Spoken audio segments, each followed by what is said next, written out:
fallout continues over the Roanoke police chief's response to a downtown shooting. Yeah, as we've reported, Chief Tim Jones was very emotional reacting to the shooting that sent a man to the hospital just over a week ago. Most of the people who are in downtown are there just to witness the show. This isn't some kind of rap video.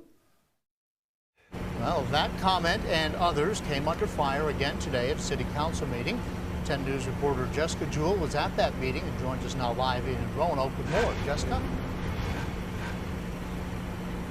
John, we told you last week about a lot of people defending the chief's comments, commending him for having a backbone. But here at City Hall today, a different story. We heard a lot of criticism, near outrage, over yet another controversial comment from Roanoke's top cop that many call discriminatory.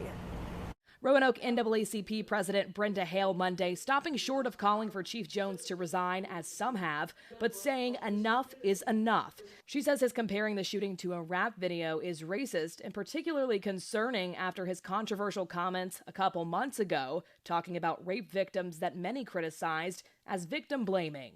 I do believe something must change. I don't know what it all takes to make this change, but something has to change. 2 incidents is just too much. We do not want a third. And we need a police chief that cares about each and every citizen in this community. Another concern raised by council member Bill Bestpitch, Chief Jones's refusal to add any more cops downtown. You'll recall last week he said 10 officers working downtown were on scene in seconds and additional cops wouldn't have made a difference. Downtown bars disagree, and so does Bestpitch, labeling it an unacceptable response from a city leader.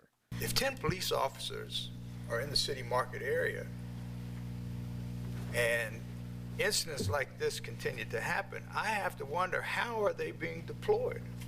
How are they being positioned? Are they in the right places at the right time, doing the right thing in the right way for the right reasons?